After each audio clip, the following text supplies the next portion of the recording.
Wow. Ndlela zimnyama, khanyisa, Nkosi yami.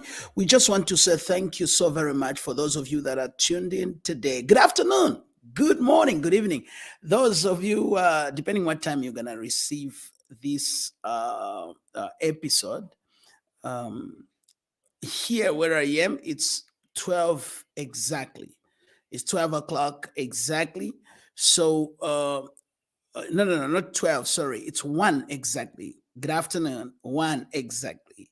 So we coming to you live from the African Institute of Leadership and Governance studio right here in South Africa, KwaZulu Natal.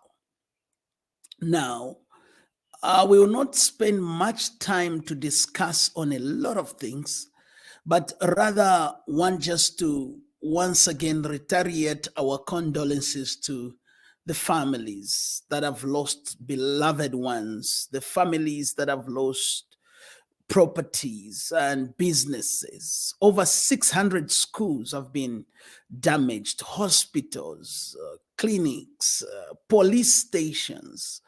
We want just to say condolences to all that. But this afternoon, allow me to begin to conclude module 4 of our training on in applied leadership, where we have looked at the law of the bias. And so remember in my earlier discussions before we went for the Easter's holidays, and I hope you have come back energized. Thank you for coming. Those of you that are tuning in, let me know where you're watching from or where you're listening from. Indicate there are numbers on the screen as well. You can send us a WhatsApp and tell us where you are. Right. So I hope you have come back energized from the Easter holidays. We want also to appreciate each one of you that traveled and now you are back in your areas of operation. Let's get back in with energy. All right. So I want us to look at a positive bias, turning your bias into positivity. Remember, I did indicate to us the last time I said bias is a very, very important thing that we need to look at. Remember, at a particular moment, I say that we need to acknowledge and appreciate that every one of us suffers from a level of bias. Every one of us suffers from a level of bias. These are things that happen unconsciously. So as a leader, we have to pay attention to these bias. As leaders, we have to make sure we know that how do I use my bias? Remember, we spoke about a number of biases and types of biases and so on and so forth. Now, today, I want to focus on positive bias. Positive bias. Can a person be biased in a positive way? Can a leader be biased in a positive way? Or can we use our bias into positivity? So let us begin by looking at what we call, number one, professional bias. Let's look at what we call professional bias. Therefore, professional bias is that which is practiced in areas of work or areas of employment and areas of deployment. It can be called professional bias. Professional bias is usually practiced by institutions. Professional bias is usually practiced by institutions or bodies that are classified bodies. Let me give an example. An example of institutional bias is the military. In the military, if you have not gone through or undergone military training, you are called a civilian. You can have a friend or a brother who is in the military, a sister, a cousin, but that does not make you, when you visit in the military camp or in the barracks, does not make you to become a military official. You are not salutable. You are a civilian. That simply means within themselves, there is what we call institutional bias or professional bias. Therefore, treatment is given to preferences of those that operate in the various professions. In the same sector, let's talk about the field of accounting. The field of accounting. I got to realize that not everybody who studied accounts can be qualified to be called an accountant or to practice accounts in a particular field. Most people that have to, most people graduate from various accounting schools, but they have to affiliate themselves or accredit themselves with certain bodies that regulates the accounting profession.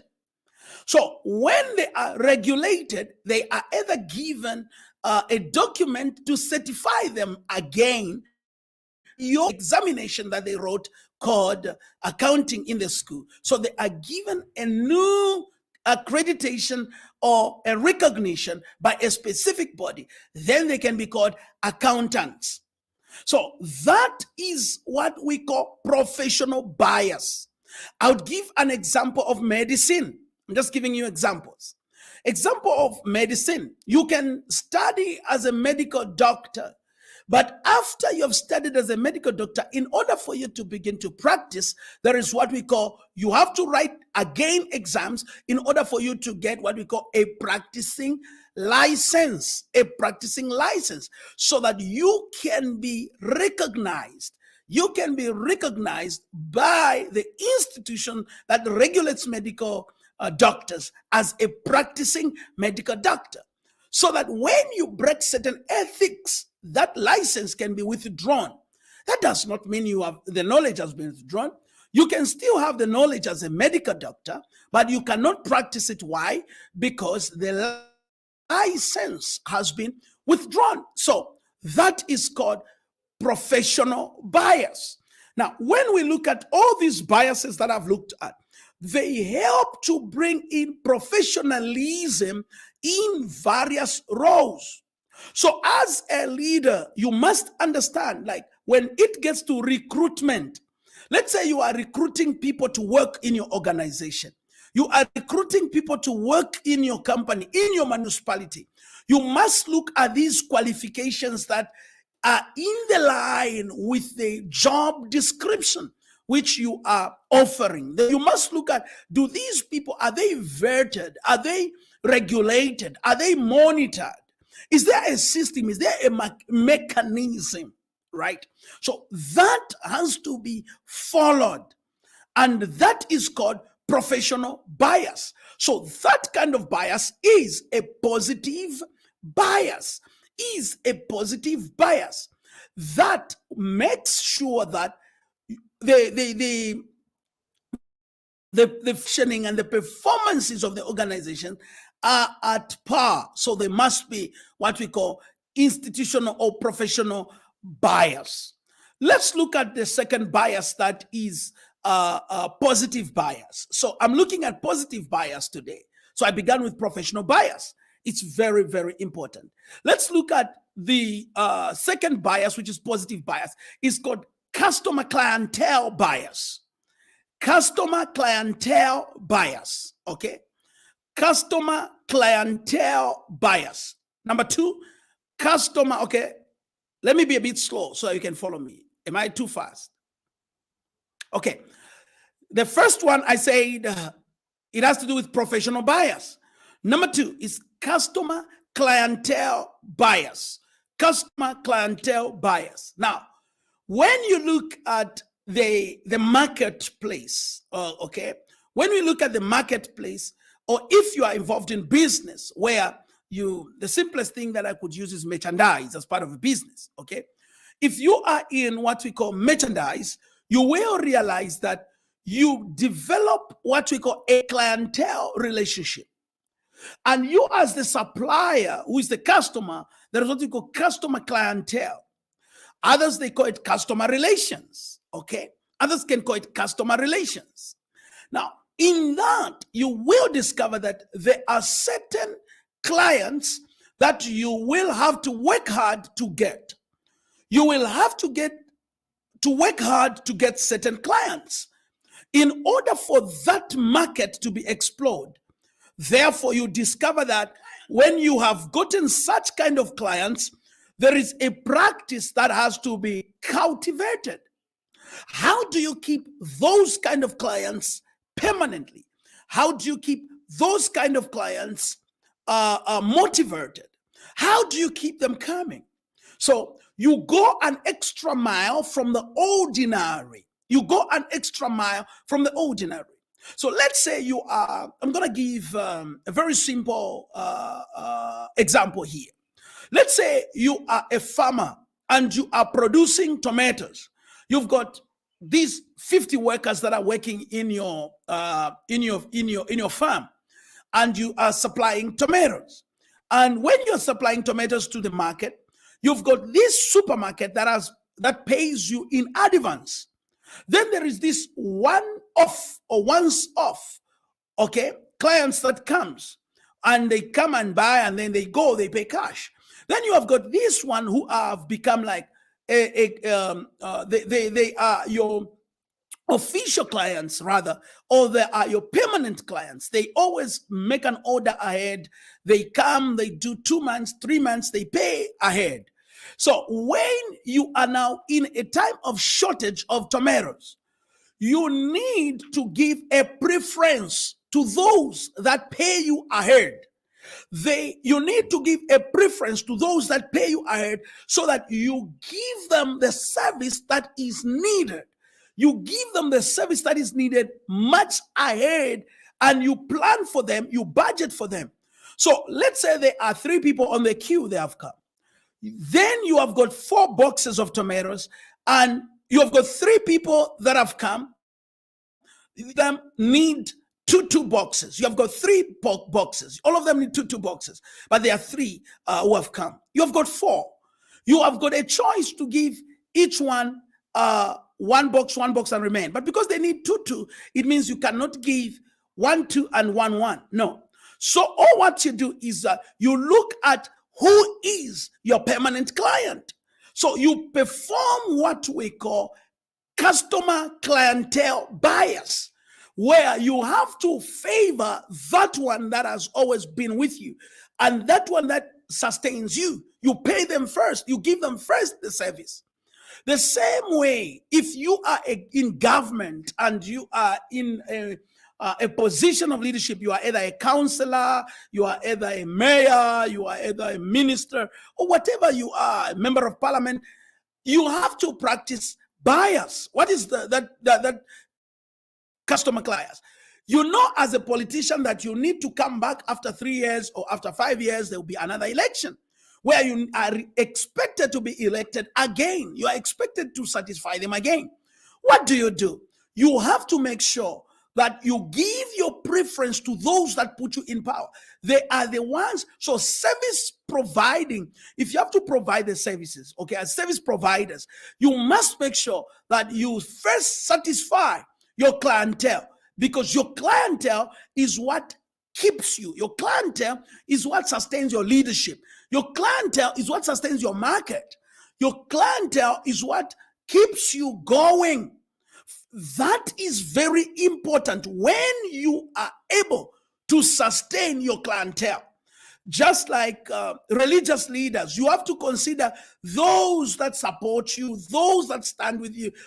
It's the same thing. You must always have that customer clientele relation. It is very important. Before I go to the last one, so the customer clientele relationship bias is very important. Customer clientele bias. You cannot treat people you have met today more special than those that have been with you in the business for the past 5 years.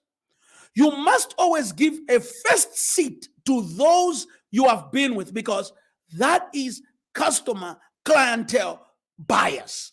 It doesn't look okay, but can I tell you what? It's a positive bias.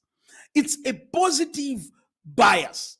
Let's look at the other bias. Number 3, let's look at the other positive bias that we can talk about, and we begin to wrap up. they is institutional to institution, personal institutional bias. Sorry, it's called personal institutional bias. Is the other positive bias. Personal institutional bias. Now, remember, as an organization, you are also networking with individuals. I call it personal institutional bias. You are working with individuals as an institution. Let's say you are an organization like us right here, an Institute of Leadership and Governance. We work with individuals. We have to treat individuals as important as they come, because these individuals are the ones that makes us an institution. Are you with me? We have to treat individuals important because it's the individuals that makes us an institution. The same when you are an organization, you have to treat those individuals you service as important. Why? Because they are the ones that makes you an organization. All right. So if you look at personal institutional bias, it's when now we look at how do institution leverage, how do institution work with individuals? What reputation do these institutions have in the individual communities, for example? Your organization, your business, those individuals that are your frontliners, your front desk, as it is called. How do they relate? What message do they give at a personal level, as an institution, as an organization, as a movement, whatever you can be? But what's the relationship? What's the bias? Do people feel important to belong to your organization? Do people feel, wow, I belong to this institution, I am related to this organization? Do people feel important? Ladies and gentlemen, I want you to understand, even this morning and this afternoon, those of you who are listening, that it is important and imperative for leaders to understand personal institutional bias so that they do not mix. Now, let me look at the pitfalls, and as I close, what are the pitfalls that makes positive bias not to be well appreciated? What are the pitfalls in this bias? Number one, racial barriers. For us in South Africa, we have a challenge because racial barriers are real. And it is there where institutions fail to hire professionals based on race. So you find that they'll go and hire somebody in a position of a manager while a person does not have any qualification of being a manager. He's supposed to be a sweeper, but they hire them as a manager based on race. So that is a pitfall. It hinders professionalism. Racial bias is a pitfall. The other one that I spoke about, even in the last one, on the pitfalls, is what we call regionalism. Regionalism, selecting each other based on regions, not religions. I'm saying about religion can be part of it, but I'm saying regionalism, where they select each other to say, because we come from this particular region, the people must occupy certain positions in the organization, must be from such kind of a region, this kind of region, that kind of a region. When you use that in your institution and in your organization, you must know that your organization has a short lifespan because it will not maximize the positive bias. It will not maximize the positive bias where they have to hire people based on professionalism, but they hire on regionalism. The last one that deals with bias, which is a pitfall, is historical bias. Historical bias can be a pitfall where you hire people, you work with people based on history, saying, oh, Oscon Fanfer, that's what we say in Afrikaans. In Afrikaans, we say Oscon Fanfer, meaning we have come from there. We have come together. We have moved. We have come a long way. So when you have that, you must realize that that becomes a hindrance, because historical bias are the people that are going to tell you this is how things are done, this is how we have done it in the past, and this is where we are, and this is what we do. They don't see from the future. They don't see from the future. Based on that, you are going to find that your organization, your institution will be a dwarf. If you want to grow your business, you want to grow your organization, you want to grow your institution, hey, here is an opportunity for us at the African Institute of Leadership and Governance to groom your people, to groom you, to groom your organization. There are a number of issues that we can deal with, and these courses that we offer are at a very affordable price, because the African Institute of Leadership and Governance is a registered organization under the NPC Act. So for that reason, we are also inviting the corporate, we are inviting individuals to register with us and call us. We are a phone call away to come to your organization. I want to also say that, hey, you don't have to be a very big organization. An organization can be 2, an organization can be 3. You can register with us, and when the courses are running, we put you in the course and we put you in the class. Ladies and gentlemen, I want to take this time and appreciate all my leaders at the African Institute of Leadership and Governance who accords me this opportunity to come and speak to you. There are so many of them, I can't mention individuals, but all the board of directors and all our leaders, I want to say siyabonga kakhulu. Mina, I want to just say, let us make Africa great. And each one of you have listened today, drop us a comment and tell us where you are listening from and where you're watching from if you are on social media.